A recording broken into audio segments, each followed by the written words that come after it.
থাকতে পারবে? আরেকটু আওয়াজ দিতে হবে, পারবে? না, পারবে না। আমরা কিছুদিন আগে আমরা নিউজ দেখেছি, ভারত আমাদেরকে হুমকা দেয়, ভারত নাকি এই ফেনী চট্টগ্রাম দখল করবে।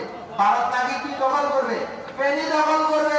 আমরা আজকের এই সরকারের নমুনায় মাহফিল থেকে আমরা বলে দিতে পারি, তোমাদের বাপ যারা ছিল বদরের ময়দানে, তারা আমাদের সাথে টিকে উঠতে পারেনি। কথা বলেন ঠিক কিনা?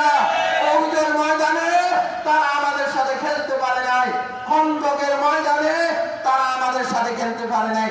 এখন নতুন করে তোমরা আসবা, তোমাদের অস্তিত্ব থাকবে না। কি বলেন? ইনশাআল্লাহ।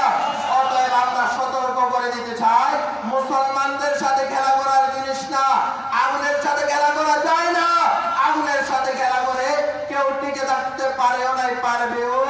মুসলমান, আমাদের শরীরের মধ্যে কুরআন আছে, আমাদের ঈমানের মধ্যে লা ইলাহা ইল্লাল্লাহ আছে।